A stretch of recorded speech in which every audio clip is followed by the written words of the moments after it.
Good evening, everyone, and welcome to our third Fireside Chat. If you have attended in the past, welcome back. If this is your first Fireside Chat with us, we're thrilled that you're able to join us. My name is Michelle Peters, and I'm the president of Sisters in Crime Grand Canyon Riders, a new Sisters in Crime chapter here in Scottsdale, Arizona. Sisters in Crime is the only organization of its kind, an international society of writers, readers, agents, editors, publicists, librarians, bookstore owners, and other women and men who support our unique mission to promote the ongoing advancement, recognition, and professional development of women crime writers. Yay. To learn more about Sisters in Crime National Organization, please visit www.sistersincrime.org. And to learn more about Sisters in Crime Grand Canyon Riders, as well as our upcoming Fireside Chats next year that I know you don't want to miss, please visit us at www.grandcanyonriders.com. I want to welcome everyone to tonight's Fireside Chat. We're thrilled to have people joining us from literally around the country. These Fireside Chats are a series of fun and informal evenings we'll spend together learning from acclaimed and best-selling authors, all in the comfort of your own home. So please have a beverage of your choice, adult or otherwise. And let me introduce Nikki Lemon. Thank you, Michelle. And hello, happy to say that I'm also a board member of the Sisters in Crime Grand Canyon Riders and a member of the National Sisters in Crime Education Committee. As your moderator for this evening's Fireside Chat, please note that everyone will remain muted. And to ask a question, would you please use the chat button down at the bottom of the screen? Or if it's something that needs clarification, put it in the chat that you would like to have your question asked. And then I'll bring it up, and if not, I'll hold it until the Q&A portion of the Fireside Chat. And also, if you want to do a speaker in full view, just go up to the top right corner and click on Speaker View. We're pleased and proud to present tonight's Fireside Chat guest, acclaimed and award-winning author, Kellye Garrett. Hollywood Homicide is Kellye's book about I love this part. Yeah, perfect. A semi-famous, mega broke Black actress who this won her the Anthony, the Agatha, the Lefty, and the Ippy Awards for Best First Novel. Kellye's second book in her Detective by Day mystery series is Hollywood Ending. There we go. It made several lists for Best Mystery of 2018 and was featured on the Today Show's Best Summer Reads of 2019 and was nominated for Anthony and Lefty Awards. Kellye is currently working on a suspense novel about a woman looking into the death of a one-time reality star who is also turns out to be her younger sister. So Kellye serves on the National Board of Directors of Sisters in Crime and is co-founder of Crime Writers of Color, and as well as a board member and mentor for Pitch Wars. Plus, she works full-time and has a life outside of writing. Barely. Yeah, so we're going to learn not only about how Kellye manages her time, but also manages to write award-winning novels. So, hello, Kellye. Hi, thank you guys for having me. We're excited. Congratulations on your chapter. Oh, thanks. We're really excited. We're up to 28 members. We're growing, even though we haven't even been able to have a meeting because of. I know, it's been so interesting. Yeah. So as we get started, we really would like to hear your tricks and tips for the elephant in the room, which is time. We just mentioned you have all kinds of things going on with, and so do all of us with full-time jobs and personal commitments and all. How do you handle it? How do you manage your time to write? I wish I could give you this. I'm just so good at this or that, but I try to, I guess, segment, so if I work from 9 to 5, and then usually after 5, I have what I call my transition time where I watch television and eat. And about 8 o'clock at night, I write for an hour. I'm not one of those people who can write 5,000 words a day. At most I can probably write 1,000, 2,000, a scene maybe. I don't write every day. and I used to beat myself up about that because I feel like some people think like if I don't write every day, I'm not a writer, which is not true at all. You have to obviously write, but if you don't write every day, that's okay. So forgive yourself for that. Um, and one thing that really helps me is the Pomodoro method, which is you just focus on one thing for 25 minutes. So for us, it'd probably be like writing sprints where you just focus on writing and banging out as many pages or words as possible. Take a 5-minute break, do another 25 minutes, 5-minute break, another 25 minutes, or however many times you can do. Then you take a longer break. So that helps me too. And I just was on a deadline for my new book, and sprinting helped so much. And it also helps to have a partner, like a friend or a partner to sprint with and to kind of to hold you accountable. And then you guys can kind of like ask like, how'd you do? And cheer each other on. So sprinting and writing partners have helped me with this last book. So Excellent. And I know with the NaNoWriMo, Sisters in Crime was doing the write-ins and using that. That's the first time I had done it. And you're right. it's amazing. It really helps. Yeah. Just 25 minutes. It's such a, I think for us, we're so busy with, everyone, like you have families and you have other obligations and work and writing, and it's hard to balance it. But if hopefully you can find 25 minutes a day, just to focus on writing that book, and doing whatever you can do. So. Excellent. Well, now, so you mentioned that you have a third novel on the way, and talk about your path to publishing, some of the things that you've learned about writing you had the first two and now you've got a new one. So talk about that path that you've gone. It was I wish you could say it was like a straight path, with Nano, we just did this, like you said, with Sisters in Crime, the Nano. And so I looked and I had started Hollywood Homicide. I started this in 2011 at Nano, and I got 30,000 words in, and I don't think I finished it until maybe end of 2012 or mid 2012. And then I got it after revisions to a place where I was happy with it in 2014. And I actually, Pitch Wars is what you mentioned. Pitch Wars is an online mentoring program where you take more established writers who either have agents or book deals or also publishing professionals. And they spend 3 months mentoring an emerging unagented writer to help revise their manuscript to help them get an agent. Wow. So my Pitch Wars book was actually Hollywood Homicide. It was two titles ago, and I got my agent Michelle Richter through Pitch Wars. And then I think people think like once you get something, it's like smooth sailing. Once I got my agent, it took over a year to sell my book. Like everyone rejected it, everybody, and finally Terry Bischoff at Midnight Ink bought it after about a year and like 3 months. And it's so interesting because like at that point I had done so many edits on it that Terry didn't have a lot of edits. So the book that was published is pretty similar to the book that she bought. And that's like the book that won all the awards and it got a couple of star reviews. And so it's so interesting like how it works where you get rejected, but then at the same time, the same idea, that same book that gets rejected is, gets acclaimed, as you say. So that happened. And then it was originally a 3-book deal with Midnight Ink. And so the first one came out, the second one came out, and literally 3 days before my birthday in October of, I think, 2018, I was about 75% through the 3rd book. And we get an email saying, guess what? Midnight Ink is closing.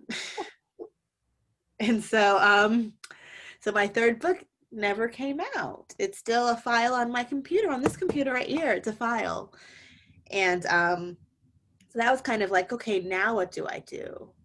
And at the time, I had a series, obviously, and it was kind of like I applaud people like Janet Ivanovich and like Michael Connolly who can write like 20, 30 books in a series, because I was struggling with 3, and I was like, I don't know how I can keep this fresh for a whole long series, So after I found out Midnight Ink closed, I was like, let me try a standalone. And so the current book that you mentioned is more kind of like a Lori Raider Day, Megan Miranda type of standalone, where it's still technically an amateur detective, I guess you would call it, but it's more like domestic suspense. So, wow, what a pathway! I know, and I'm still in the middle of it. Well, because did you get your rights back to your books then? Yeah, so it's I'm going to tell you all the insider info. basically Midnight Ink, for some reason, I think every like time they do like royalty statements, they see who's still selling. And I am lucky enough that I am still selling for them. And so I think every time they like call people, so I think they might have like 5 authors still left on Midnight Ink.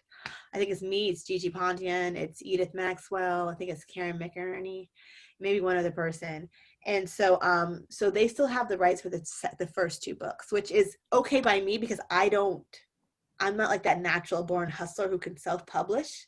So, and especially because I don't have another book coming out anytime soon, I'm glad that I have books still available. You know, I know other people like demanded their rights back and are self-publishing, or they might have found another publisher. But for me, I'm okay with them having the rights for the first 2 for now. So Got it. Well, and that's good to know. I wondered about that. yeah. All right. So looking back, are there any things that make you go, oh, if only I'd known that it could have saved you time or headache or whatever in your writing process? I don't know if only I had known. I just think it would have saved me stress. You know, I think in the beginning you think that like, oh, once I get the agent, it's smooth sailing. Once I get the book deal, it's smooth sailing, and it's not. It's always going to be a journey. You're always going to be trying to get that next book deal, to get that good review, to get, sell, to make money. So I just kind of I people who I think they expect to like come out the gate and be like the next J.K. Rowling are going to be so disappointed with publishing, and I think if you just come in with lower expectations of, I have had this dream to get a book done and I got the book done and I have got the agent, like celebrate those small victories too.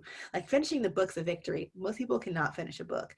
Getting an agent's a victory. Most people can't get an agent. Selling a book is a victory, so just like celebrate those moments. And I think if you do that, you'll be happier than thinking that you have to be like this best-selling author, because very few people get to be that.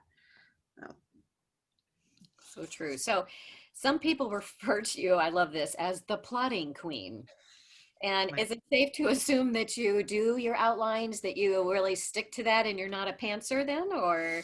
No, so the outline for Hollywood Ending was 25 pages. I'm not embarrassed by that. I'm not embarrassed. So I'm a writer who hates writing, actually. Like, I think my favorite quote is, I hate writing. I love having written by Dorothy Parker. Like, that's my favorite quote. It's in my, it's in my email signature. And so the blank page scares me. And so having an outline helps me feel less afraid to write. Also, I admire people who can pants, because I think for mysteries, like I have to know what the twists are. I have to know who did it. Like I have to know what I'm writing towards. I know I have a friend like V.M. Burns. She is like, it's no fun if I already know what's going to happen. I'm the opposite. So it's no fun if I don't know what's going to happen. And so, but for both Ending and Homicide, I did these long outlines, and when I got to the third act, I threw that third act out, because again, I still was kind of learning the character.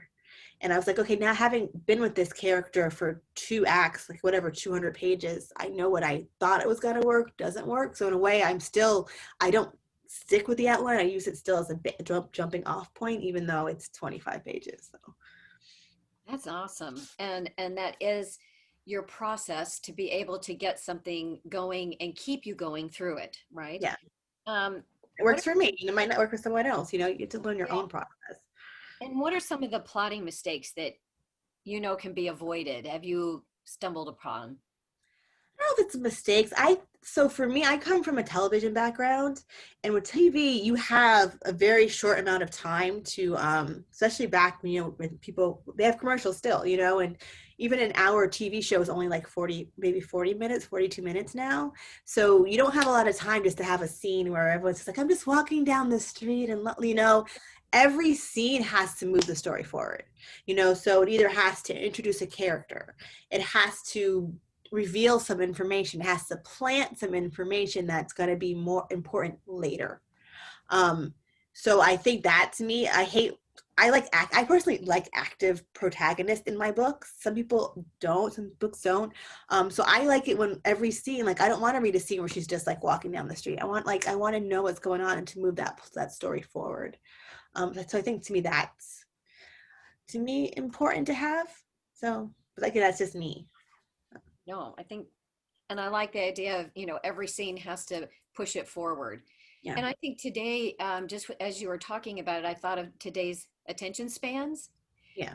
are being, guided by those TV shows and sound bites on social media. So you're right. If you gotta keep moving it along, even in a book, But also if you read my books, like when I read a book, I skim past like the description. If you have like a page, like I remember I was reading one book and I loved the series, and it took him like 3 pages to get into the room. And I like skipped it because I'm like, I know something's going to happen. I just want to know what's going to happen when you get in the room. I don't need to know like everything you walk by in the door. I want to know what happens in the room. But again, that's just me.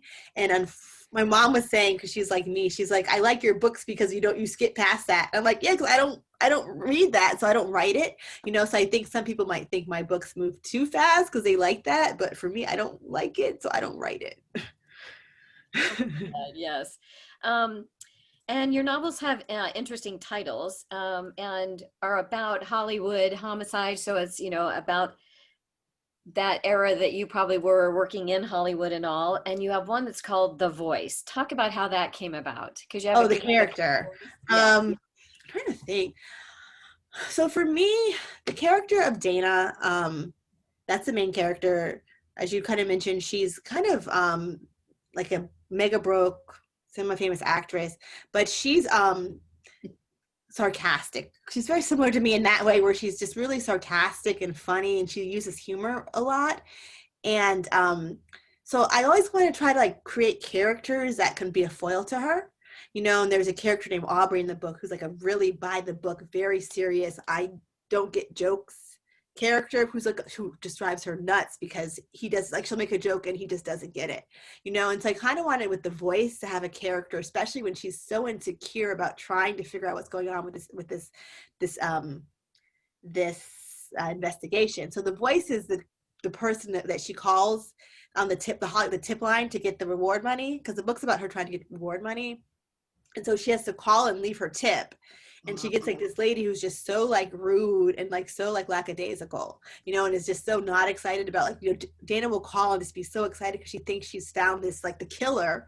And the lady's like, okay, like chewing her gum, like, yeah, whatever, So again, I wanted a character who was a foil to Dana. So that's where The Voice came from. And she's fun. She's a fun person to write. That sounds like a fun one. And so how do you handle subplots because to keep things moving, you got to have a lot of layers then. So tell us how you handle your subplots. So for me, again, I actually use my TV background. And so I used to work on a TV show called Cold Case, and it was a 1-hour drama, and it was a mystery. It was a procedural. So it was an investigation show, like kind of like Law and Order.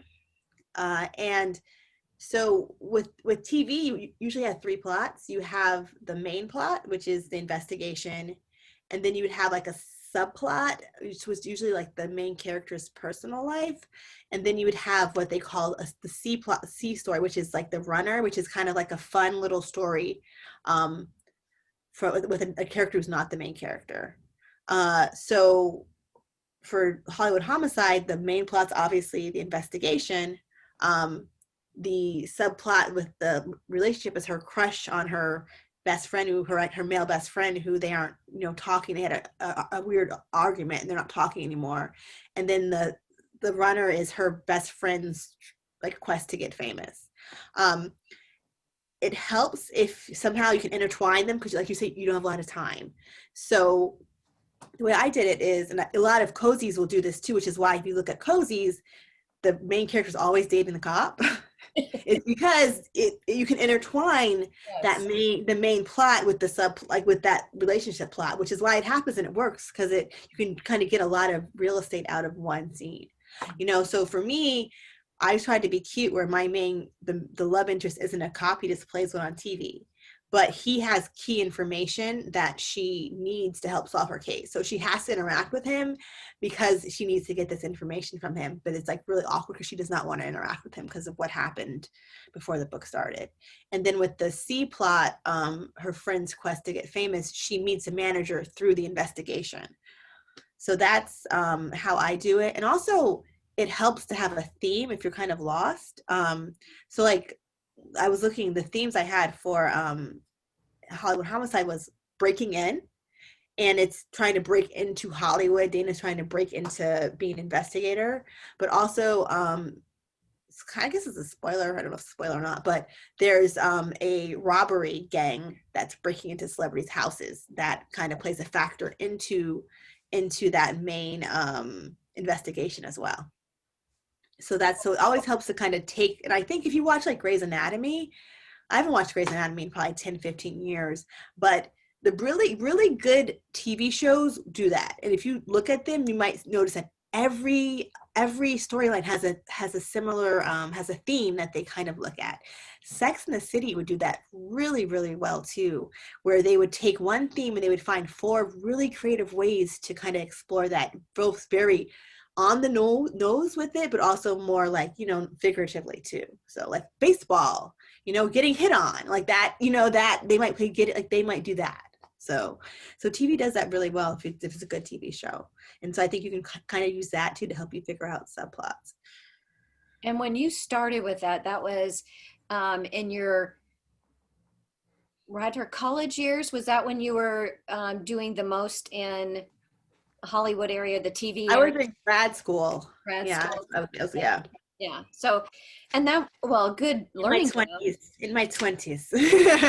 Well, still, it was a good time for you to absorb that and to learn from everybody around you too, because wow, that'd be great to have that understanding of moving quickly as you would have to in TV, as you said. What about when fellow authors have trouble with the subplots? You were talking about a theme, that you use a theme so that you can dovetail those into it. And you also talked about almost like 3 layers, an A, B, and C layer of it. Mm-hmm. Are there some tips with that you have to be careful with, or? I mean, I don't think tips. I think, like I said, if you can try to weave them together so it's all kind of connected, it'll help. It's not necessary, like every piece of advice you can give, like, of course, it cannot be done too. And also, one thing I did when I first started my first book, and I still do, I always tell people to read your favorite mystery novel again, but read it as a writer, not as a reader. And you look at it and you go, okay, why does this work? Why does this scene work? How is this plotted? Also, you might not like something, like, I don't like how they did this, and I don't think this works. So I always suggest to just literally take your favorite book. And I literally wrote down, I think for several cozies, I would write down every scene and would mark when they'd have the big reveals. And then you kind of just gets ingrained in you, like naturally, like why it works with the good stuff. So that's my other piece of advice too. Oh, that's excellent. Yeah. And the idea of rereading one of your favorites and why does it work all the way through for different reasons. That's excellent. And I think, like, for me, I always reread B is for Burglar by Sue Grafton, which I think, to me, the twist on that book is really such a great twist. And she sets it up really well where it makes sense, but also you're surprised.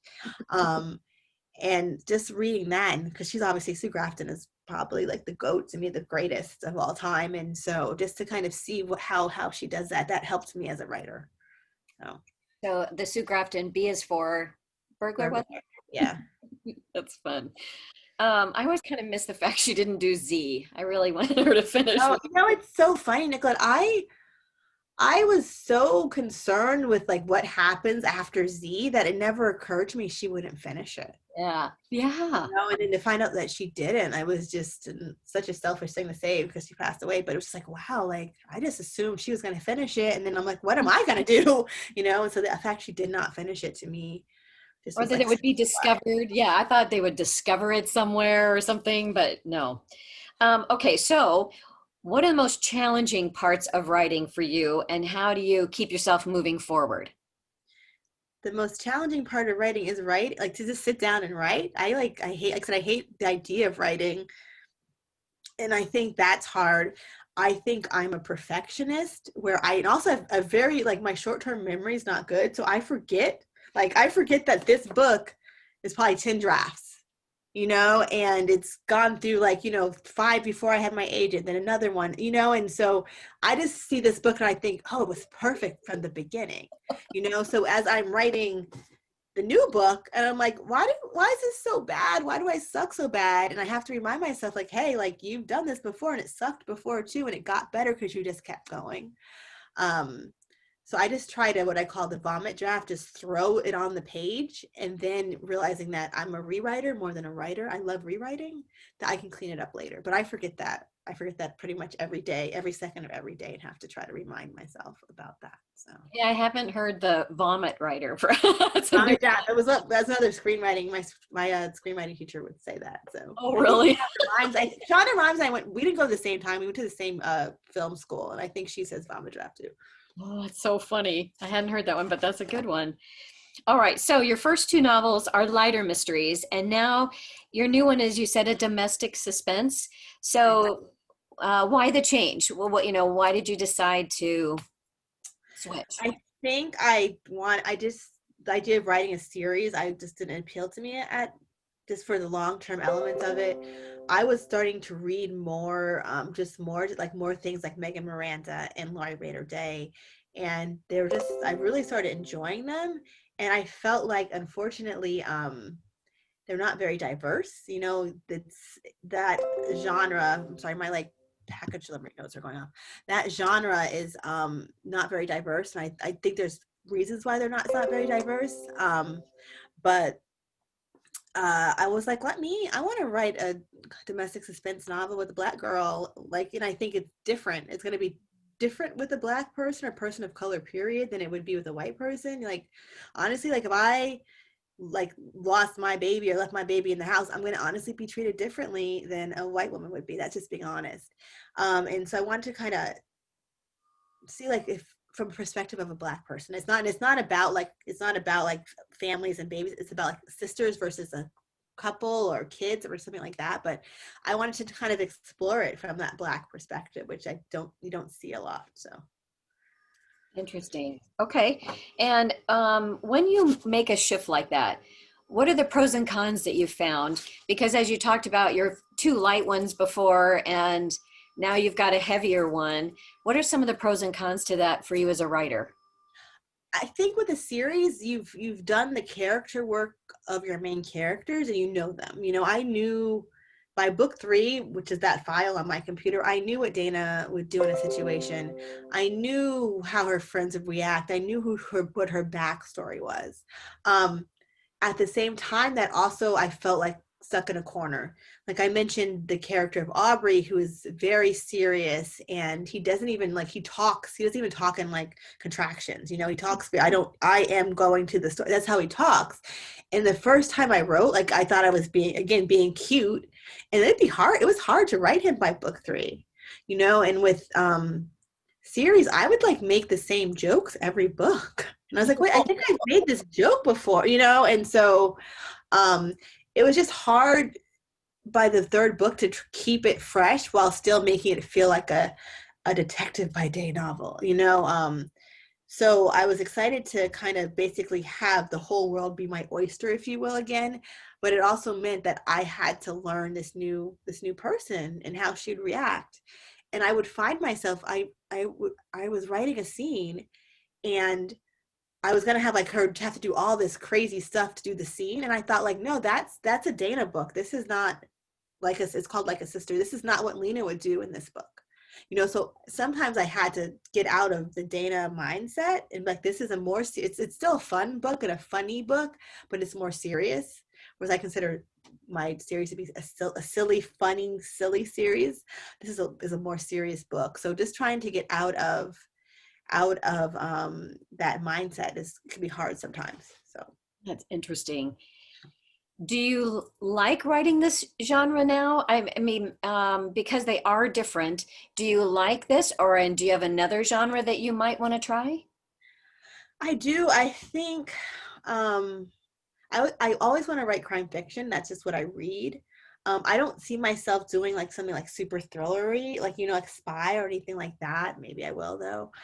So I do think I will always write about women, especially Black women, solving murder, you know, no matter what the subgenre is, but that's probably what I will always be writing. So unless someone pays me millions of dollars to write something else. Well, you never know, right? All right. Well, and so your first two novels were part of the series, and you had mentioned that the other one's a file on your computer right now. It's Do a you think file. you will bring that out and have it see the light of day, or are you just finished and you're moving on? I think for right now, I'm okay with it being a file. I mean, like I said, I started the first one in 2011. It's now what, 2020. So I'd like to think I have grown as an author since then, you know, and I think I would like to, like, Dana's gonna always be my first baby, and I'm always gonna love those characters. So I think I would love to, like, you know, in a year or two, go back to them and see what they're doing, you know, like what they're up to. How, like, someone asked me, like, how would they handle the pandemic, and I was like, oh, what a great question, because I didn't think about that. But yeah, I'm like, how would they handle the pandemic? That's true. You could go back. Yeah. All right. So, what are a couple of your favorite books on craft and writing? What do you go to? So my go-to that I went to when I wrote my first book was Hallie Efron's Writing and Selling Your Mystery Novel. I actually, there's two different editions. I have the first edition, which is what I use, and then she has a new one. And I recommend that book to everybody. It's such a great book where she just breaks down, because first of all, Hallie Efron is just writing God, you know, and she just breaks down how to write a mystery novel from idea to scenes. And she also kind of, I think because she's from a Hollywood background too, like where the Efrons are like a really famous writing family, she kind of also uses screenwriting a little bit to help explain it too, which I obviously understood, and I kind of latched onto. So that's the one book I always recommend. I know a lot of people recommend Save the Cat. I had never read it just because it's based on screenwriting, and I have a master's degree in screenwriting. So I'm like, I spent like tens of thousands of dollars. I don't need to buy the book too, you know? But it's like, it kind of like that idea, which I think I instinctively use in my novels just from having like that MFA. So. Well, and that does make me just wonder, when you had done the screenwriting early on and you decided to then go to actual novel writing, why did you decide to make the switch? Or are you still doing both? I've always wanted to write a book since I was 5, and I did every other type of writing. So I started off as a journalist, and I spent 3 years in magazines, and then I went to film school, and then I was in TV, and then I came back to New Jersey, and then I work in communications. I've literally done like every, except for poetry, I've done every type of writing known to man. That's actually the only way I've ever made money, was actually through writing, which is a blessing. But so I just finally, like, I was, I think, dead broke at the time. I couldn't get a new TV job, and I was like, let me just stop being scared and let me write this book. And also I needed a good idea, and I got the good idea. So once I had my idea, I finally was brave enough to finally start that book in 2011. So I like the word brave yeah. because that is a very good descriptor of writing a book, is to be brave. Well, now, a couple of industry things. You went the traditional publishing route. Talk about that a little bit. You know, how did you get your agent, and what was that like? And I know we already heard about the Midnight Ink part of it, but how did you get started? So the Pitch Wars. So I got my agent through Pitch Wars. Was an agent showcase. And then Michelle's background is actually, she was an editor, so she's very editorial. So we did a couple small edits on it, and then we went out on Sub, and Sub is when Michelle goes and pitches it to editors. And we got a very vague, I'm going to call it a vague R&R, which is a rewrite and revise and resubmit, I think is what R&R means. And people kind of thought Dana was too, I don't want to say mean, but too blunt, I guess.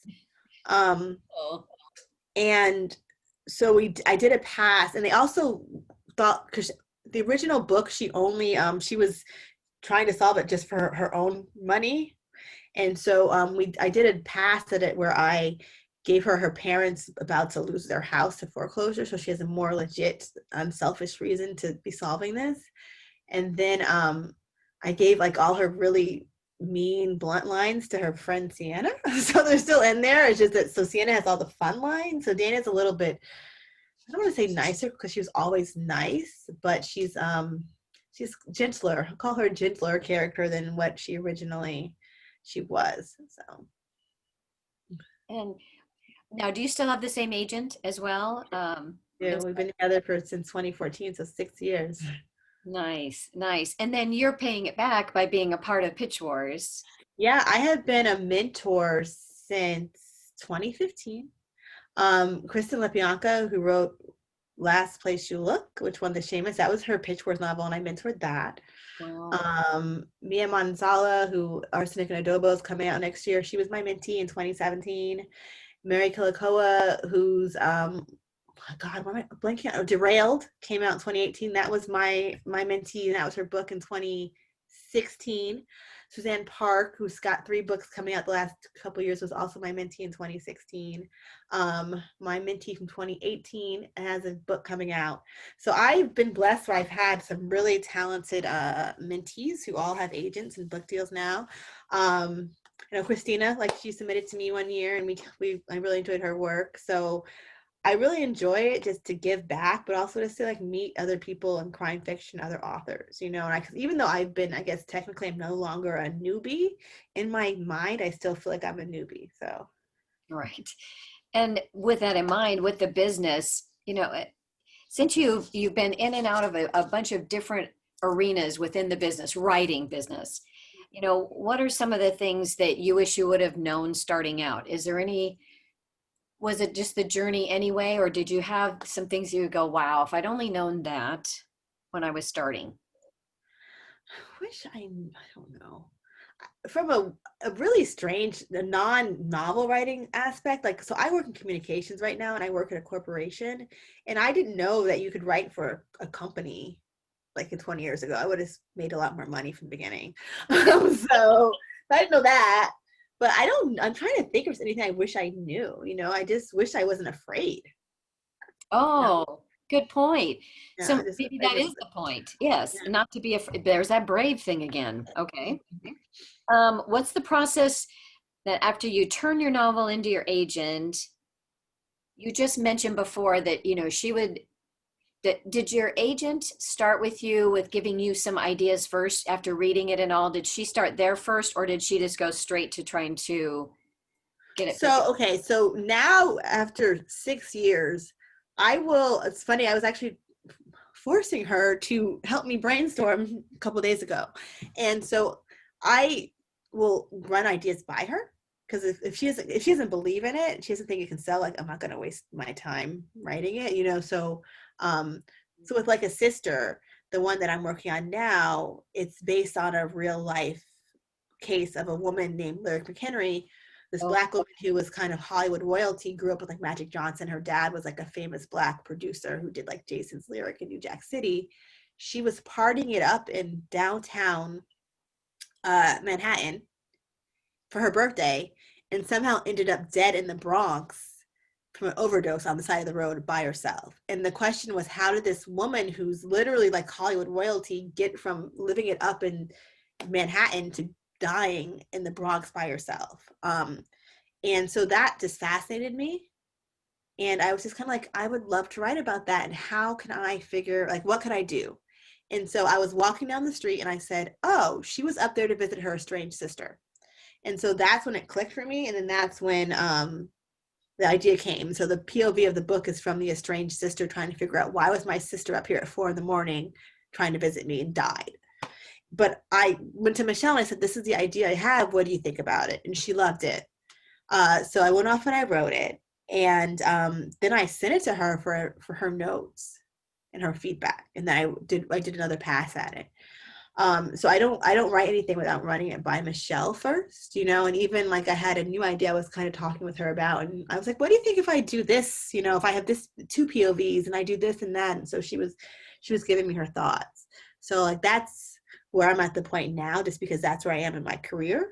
But obviously with the first book, I think with the 3 ideas for Detective by Day, they were just my ideas. So I don't think I ran them by her just because they were a series. But everything else I've run by her. So In a good working relationship, yeah, obviously. yeah. I think that's my advice. People tend to be afraid of their agent, and you don't have to be best friends with them, but you should feel comfortable talking to them.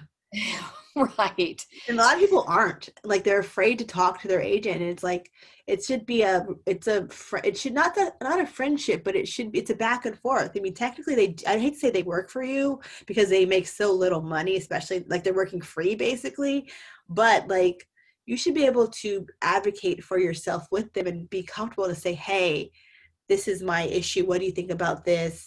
I'm concerned about this. I was joking with someone that I make my agent tell like my editor all the bad things, like all the bad news. And I'm like, I tell her all the good news and then all the bad news. And I think Terry Bishop even said that. She's like, if someone's agent contacts me, I know it's not good.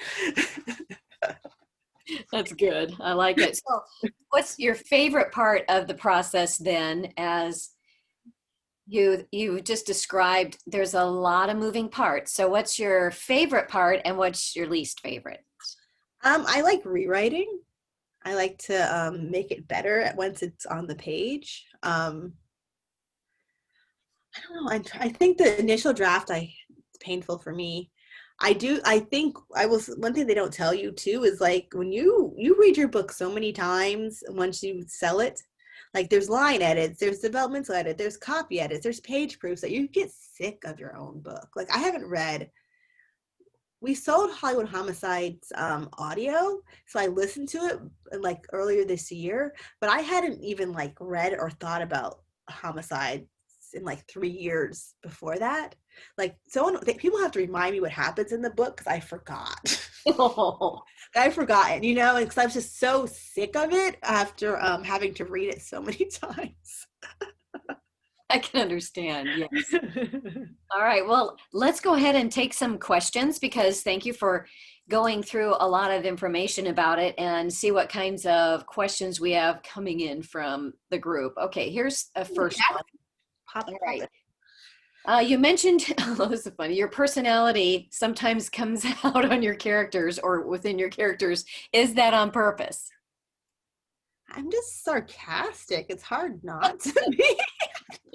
Like even like this character Lena, she's super sarcastic. And I remember I had a friend reading the book, and she was like, I was on the subway laughing so loud, and it wasn't, I was like, no, like it's not meant to be a funny book, but I think just her view of life is in a very funny, blunt way, so I'm kind of like, instead of like being like, no, I'm like, let me lean into the fact that she has a very unique voice and a funny voice. So yes, it's on purpose to have, I think my characters will always be sarcastic, fabulous people. That's just it. I like it. But that is you. And I think we all put a little of ourselves in the book. So I think that's you. So that's fun. All right, here's another one. What about recommendations for people wanting to participate in pitch wars like you did? What are some recommendations for you? How do they get involved in that? And what would that mean? So we don't have the dates for 2021 yet, but usually it happens in September. And so what happens is we announce our mentors. We've had 115 mentors last year, which is the most we've had in a couple of years. It's a big program. It's probably the biggest. It's the biggest mentoring program of its kind. So what'll happen is you will have to submit a full book. So you'd have a full book written. You'd have a synopsis written. You'd have a query letter written. And what the mentors do is they have wish list. And so they will put like what type of books they want and their style of editing. And so you go through the wish list and you decide 4 mentors that you want to submit to. And you submit to them. Then you wait for like 6 excruciating weeks while they read all their entries, and mentors get anywhere from, we had like, I think over 4,000 submissions Yeah, Wow. it's a very big program. We had 4,000 submissions this past year, which is the most we've had. I think usually it's like 3,500. And we had a mentor who had like 700, like 100 submissions. Like I had 60. So it could be anywhere from like 25 submissions to literally hundreds. So it's very competitive.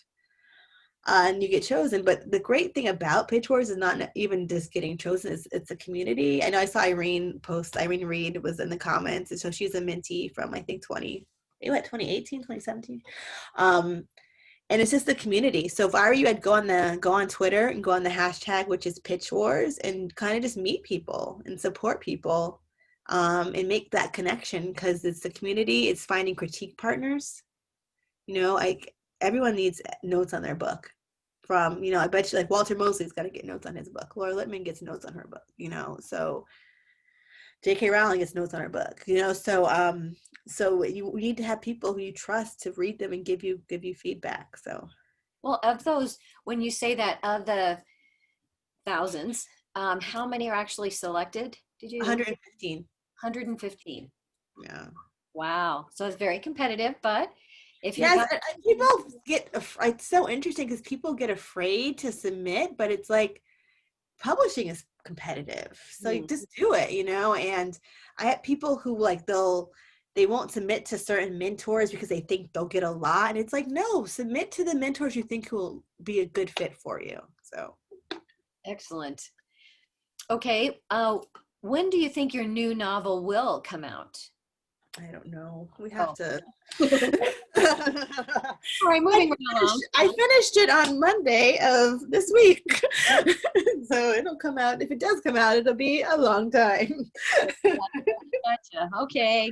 And it was a question, just saying. Okay. All right. Besides buying your books, what are other ways people can support you and others? Because you have your 2 books out. You're going to try and get your 3rd one out, and you're doing Pitch Wars as well. But how else besides buying books? I think one, ask your library, request your library to buy it. That helps. Also, just talking to people about it. If you didn't read it, I don't feel like obligated. But if you read a book by an author and you like it, tell people about it. It's because, unfortunately, if people don't read the book, there's not going to be more books by that author. And I'm not saying you should buy everyone, because everyone's, budget's different, but just to tell your friends about it, so they can buy it, or they know someone who can buy it, to tell people. If a book club, tell your book club. Social media, tell your social media. Go on Goodreads and review it. Just be supportive as you can be, if you like the book. So. Right. And now one of the things that we do know, yours is available on Amazon, and it's ebook as well as the other, print and all that. But does the money still flows back to you through Midnight Ink from even that, right? They still have that. Yes, I just got a statement in October. So yes, money still flows. Not a lot of money, but it flows. Well, I didn't know, because I always get, so many people do go on and have, like, audiobook rights are different than the print rights or the ebook rights, and that's why I was asking if there's still the lead. Yeah, I for Midnight Ink, it was world rights, but not audio. So we sold audio a year ago, and it came out in April and March and April this year, which is really cool. People call audio free money, because it's like the book's written, so you sell it, you just get this extra check, which is nice. So yes, and separate from the whole Midnight Ink thing, which but some people, their audio is their publisher has it and they sell it. So that's and the thing about that is interesting, because if they have world rights, wherever they sell your book, it offsets your advance. Got it. So it helps you earn out, which is you earn your advance out quicker. Right. So important. This is an interesting one. What are your tips for keeping tension in Act 2? Avoid sagging middle. That's a good one. So this is how I do, I break my books into 3 acts, and I do a question per act that needs to be answered. So in Hollywood Homicide, the story is that she has driven past a hit and run, and the police are offering a $15,000 reward for it. And she's like, well, I drove by it, so if I can just remember the car, then I can probably tell the police and they can find the killer, and I can get the money. And so the question of the first act is, what car hit Haley Joseph? And so I actually answer that at the end of Act 1, but the twist is that it brings up another question. Mm. So she figures out whose car it is, but guess what? The car was stolen. So the question of Act 2 is, who stole the car? Because if I find out who stole the car, then I find out who killed her. And so I answer who stole the car by the end of Act 2, and then guess what? There's another question that I have to answer by the end of Act 3. So for me, that's how I do it. I have a different investigative focus per act.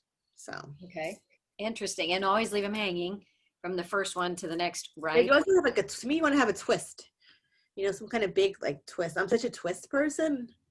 I think it's from that Sue Grafton, because she would have great twists at the end. I'm such a sucker for a good twist. I'd rather have a good twist than a shoot 'em up ending. Yeah, that you didn't figure it out. Yeah, but if the reader figures it out, why would they keep reading, right? So yeah. Okay, here's another one. How do you weave red herrings in and figure out the way for the protagonist to realize they are herrings and not clues? That's a hard one. I gotta think about how to do it. I think the key is you set the world up, right? So you tell people whatever you tell them they believe. So you have to make it, of course, obviously realistic. Again, if you set up the world that whoever the driver of the owner of the car is the car that hit her, because you set that up, that's a red herring, right? So then once you set that world up, then you break it apart with your twist, which is at the end of the investigation of, guess what? Oops, I found the car, but it was stolen. So I think you have to just kind of plant it in a way that makes sense and the world makes sense, and then you can turn it on its head. So I like it, because they always say, as far as editors always say, you need to have plenty of red herrings, those twists, those abilities to kind of confuse the reader a bit, so they want to keep going because they didn't figure it out. Yeah. Okay, next one is, as you plot like a criminal and think like an investigator, how do you think clearly and avoid confusion? I love that. What is it? Plot like a criminal? I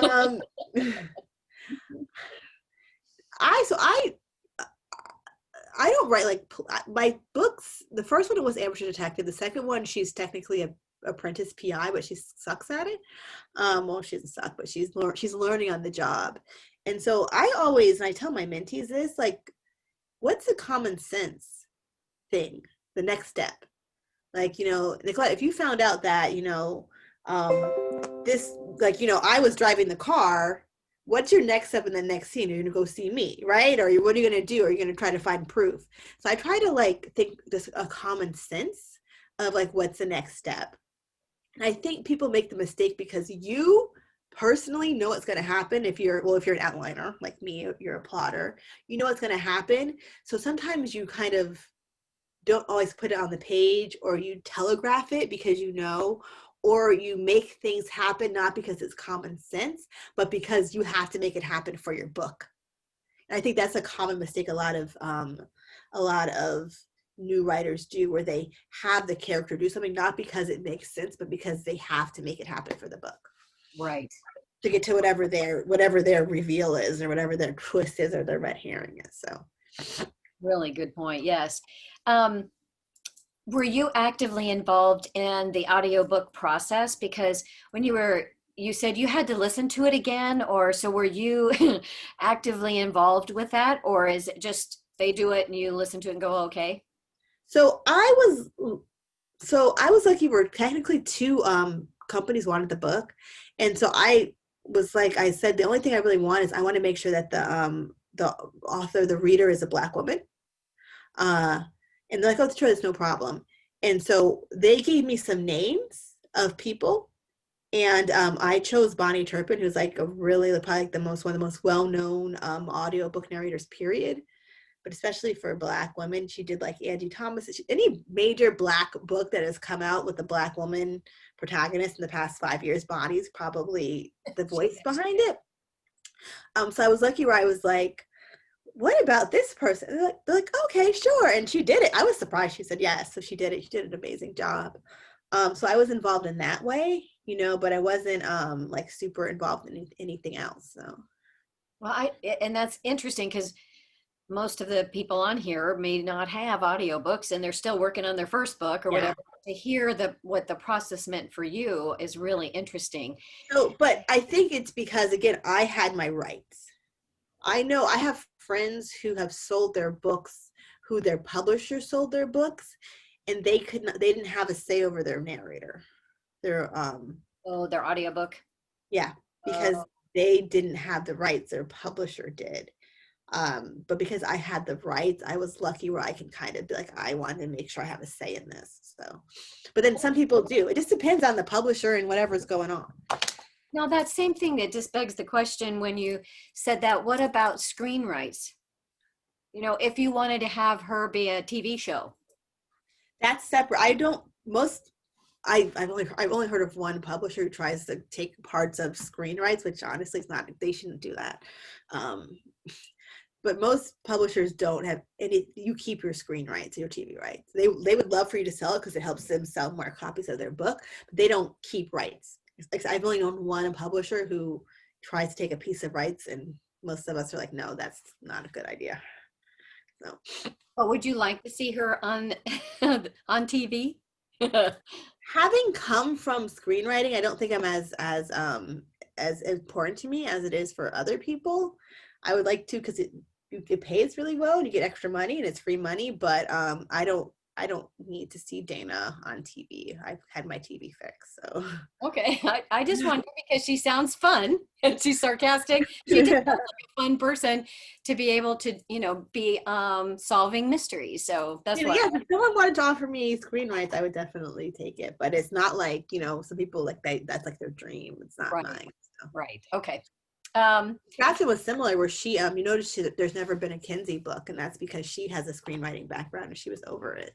So really, yeah, she was over it. She's like, I will never sell my screen rights about this book, because she used to write, I think, like Lifetime type movies.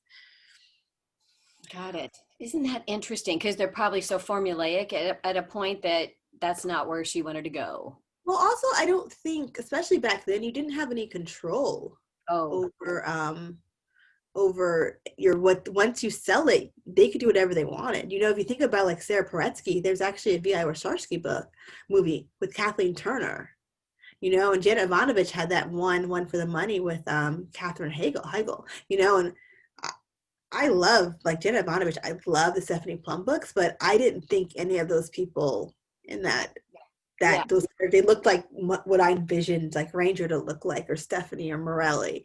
They actually were pretty close to the plot with that. So you don't have a lot of control. I'm sure if you're like J.K. Rowling on book 8 of Harry Potter, you probably have some more to say. But me as a debut author, I'm not going to have a lot of control over my what happens in the book or the movie version of my book. Yeah, so. The flip. Yeah, it's interesting. Yeah. Okay, back to the writing piece. Do you have a template that you follow for your outlining process? Or is it just, you pretty much are just outlining and you have it in your head? So Hallie Effred, in the first edition of her book, Writing Selling Your Mystery Novel, she breaks down how many scenes should be in each act. Oh. I use that, and I consider them to be plot beats.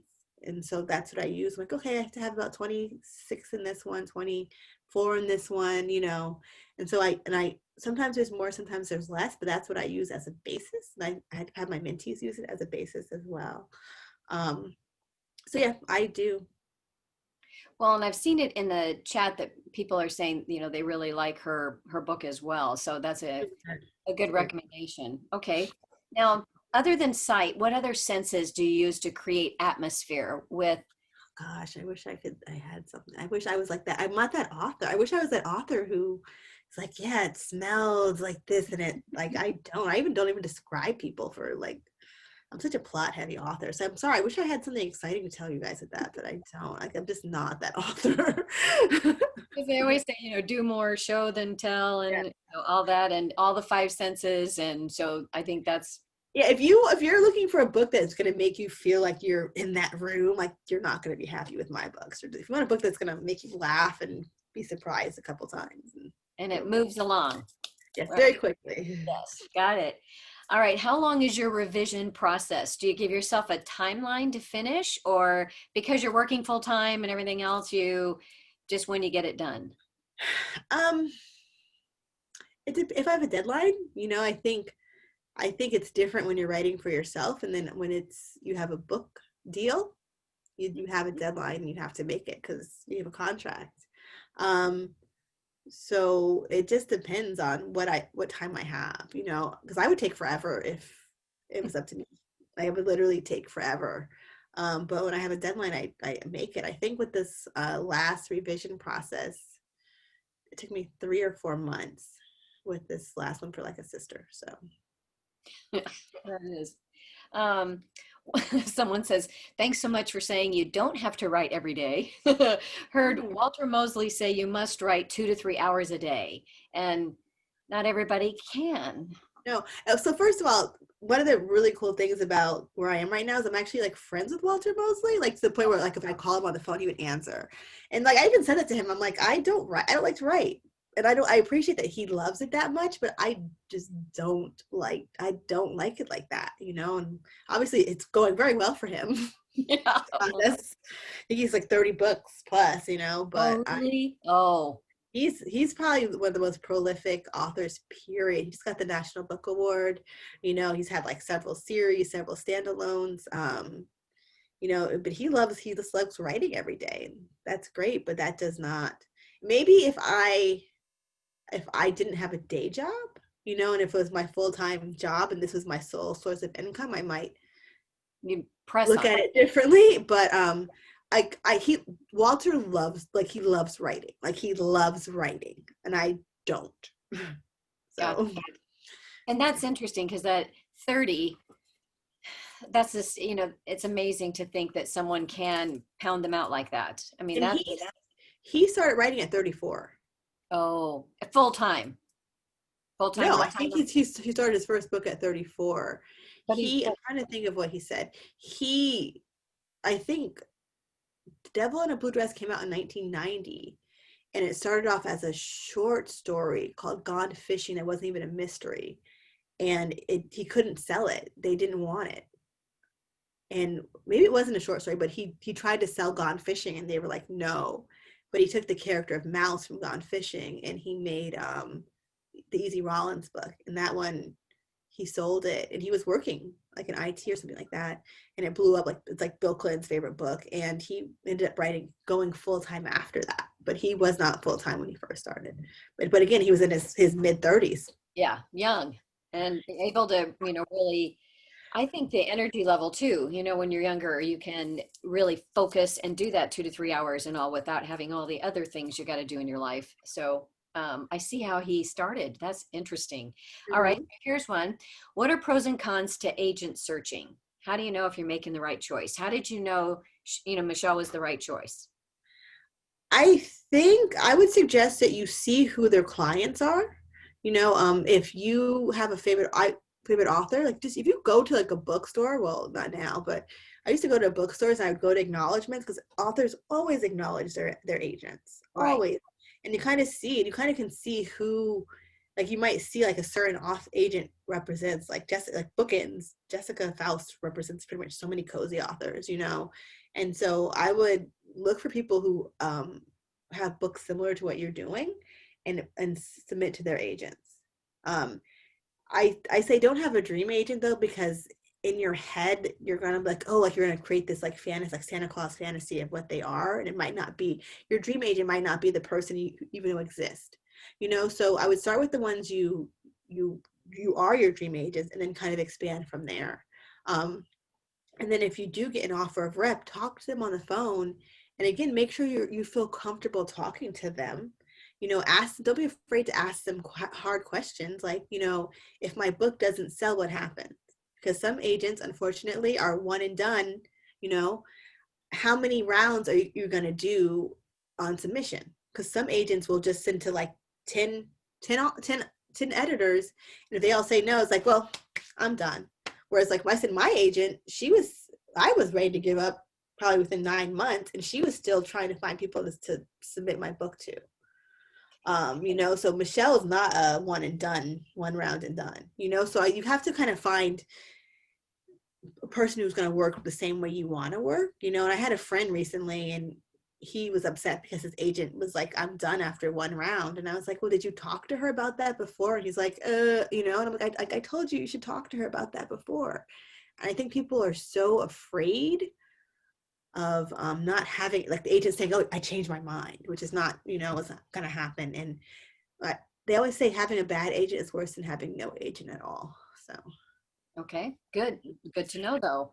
Oh, also, if you can afford it, get a publisher's marketplace subscription, and then you can kind of look and see what their recent sales have been, who they sold to. Okay, so look for their deals, right? Yes. They're all in there. Okay. Also, the other cool thing is if you are a Sisters in Crime member, which you guys all are, we send sync links, right? Sync links every month, and we list the most recent crime fiction sales. So you don't need a publisher's marketplace if you're a sync member, because we tell you them, and I save those and like make a note to see like, okay, who was the agent for that? Who was the editor for that? So. And were they like what you're writing, what genre you're writing, or something along your same lines? Yeah. So if we're gonna pitch my book, we're gonna look at like who's Megan Miranda's, who's Lori Raider Day's, like who's their editor, and like seeing who's bought books that are similar to mine, because they might buy mine. So. Right. Those are great ideas, because I think that's where you like you're saying, you can actually get real deals seeing what's happened. So good. Here's one. Can you know the market? Huh? You have to know the market. Yeah. Can you read for pleasure anymore, or are you always analyzing? So I just finished my draft, and I was like, I can read for fun. It's funny. It's very flattering, but I'm at the point now where if I put on Twitter that I'm reading a book, I will get contacted to blurb it, which is really flattering, but also it's like, oh, that makes it work. I just want to read it. So I'm actually like reading for pleasure right now. I'm reading The Wife Upstairs by is it Rachel Dawkins? It's a Jane Eyre kind of retelling. It takes place in Alabama, and it's really good so far. I'm only on like 30% in though, but it's really good. So. Cool. All right. Well, let me just see what time it is. It's about 7 after. And so let's do one more, if that's okay. And it was something that is a story about you and about being a seat filler at the Emmy Awards. And you had a brush with somebody famous. And did you have a story about that? So the year after I graduated from grad school, somehow we were able to get and be seat fillers at the Emmys. And what a seat filler is, it's literally, if you ever looked at an award show, you notice there's never any empty seats when they flash to the audience. And that's because if someone famous goes to the bathroom, they have a seat filler come and sit in the seat. And so I remember I sat next to like Jennifer Garner and Ben Affleck when they first started dating. And like, I was like all up like in their conversations, and it was interesting, so it was kind of cool to do that and to see that and to kind of see celebrities. It's always interesting to see celebrities in real life. So that was fun. Well, as a seat filler, do you get to walk the red carpet type thing outside? No, you don't. You literally like, you have to dress up, and then they keep you in a room, and then they're like, go to this seat, because Ben Affleck has to take a cigarette break, and you sit there for like a commercial till the next commercial break, and then you get up and go to the next one. So. Oh wow! So it's just a fun, different thing that people don't even know that are watching it, because they don't know that people are just being slumped into these literally like conveyor belts. That's a riot. But did you get to talk to anyone, or was it? You don't, because it's literally it's a show. So when you're there, like there's a show going on, and so you're just watching the show, and then by the time the commercial happens, it's like you got to go because they're back. So Right. Wow. That's still fun though. I mean, what a fun yeah, experience. it's interesting. So for my day job, I work for a media company, and we have an award show. So I'm actually on a red carpet. Like if you read in Hollywood Ending, it talks about a red carpet and it talks about backstage of an award show. And that's because I've worked that for work. And so that one you get to interact more with celebrities, and that's fun. Because they're always like on their best behavior, because it's red carpet, their best behavior, and then usually backstage, not necessarily their best behavior, but it's interesting to see them in that world too. So Well, and when you're doing that, do you get like your makeup and everything done for you and all that and hair? no, I know, because you're working like, and it's if you're on the red carpet, you have to dress up so you kind of blend in. But if I'm just backstage, like I have like sneakers on because I'm running around trying to like hunt down people, and Right. my hair is up, and I'll have makeup on just because I don't want to scare people. But it's not like professionally done. So Okay. All right. And then one final thing that with all of this happened, like with Midnight Ink, and you're still being sold and you have your new book. Do you get actively involved in the marketing of your book, or how does that play in? in terms of marketing, what do you mean? Well, do you get actively involved in promoting it through your social media? Do you, try to really engage readers to keep them I going? I do, but it depends. So like on Twitter, if you follow me on Twitter, like expect to be like blasted with book stuff, and not even my book stuff. Like I retweet everybody because I'm just like excited about people's books and cover reveals and their articles. And so I retweet everyone, and I like boost. So if you want to like know about crime fiction, definitely follow me there. I try not to be annoying. If I have news, like I know someone, I saw in the comments, someone mentioned that I just got asked to be a Goodreads columnist. They called me a mystery maven. And so I got to write about my 10 favorite books. And so things like that, I definitely share, but I try not to be, because sometimes people share so much. You're just like, I'm not like, I can't buy your book more than once, buddy. Like, stop talking about it every day. So I try to just share when I have news. So. And that's good. That's a good rule of thumb. I just wondered because it was new to have your audiobook out. Yeah, so that I did like graphics. I did giveaways. I made my friends do graphic giveaways. So that I was trying to sell that book. Gotcha. Oh, I think it's good. All right. Well, it's just almost at the 15 after, which is what I had promised that we would end there. So I speak for everyone here, Kellye. Thank you so much for sharing your time and being really open and candid. It's really good for all of us to hear it because everybody's at different levels that are online tonight. So that's really fun to hear. And I really enjoyed just hearing your stories as well. But thank you. Well, thank you guys for having me. So hopefully I answered all the questions. Yes, and just awesome. So if you're not already a member of Sisters in Crime Grand Canyon Writers and want to join, go to our website, and it's grandcanyonwriters.com, and click on the Join Renew tab where you can learn more about benefits of membership, and we have a handy dandy online payment system for you to join. So also, we are done for this year with our Fireside Chats. Thank you again, Kellye. And in January, I want to let you know that we're going to have our first chapter meeting, amazingly, on Saturday, January 9th at 10:30 in the morning. And we will be featuring award-winning author of the Countess of Harley series, Diane Freeman. And she's a Pitch Wars mentee. Her first book was a Pitch Wars book. Well, see, there's another one, but Ask her about Pitch Wars for sure. That is big. Okay, well, that's good to know. And so she's going to talk about how to plot a crime. So there you go. And on Thursday, February 4th at 7 p.m., we're going to do a fireside chat. And this one will be with award-winning author Ellen Byron. And she's got the Cajun Country Mysteries, and under the pen name Maria DeRico, author of the Catering Hall Mysteries. So cozies, I'm sure. And which sounds really fun too, about how to add heart and humor to your novels. So please remember, our fireside chats are complimentary to chapter members and others interested in attending. And all you have to do is register to attend. And once again, thank you, Kellye. And we want to thank everyone who attended tonight. Stay safe, stay healthy, and enjoy the rest of your evening. And we wish you all a happy holiday season.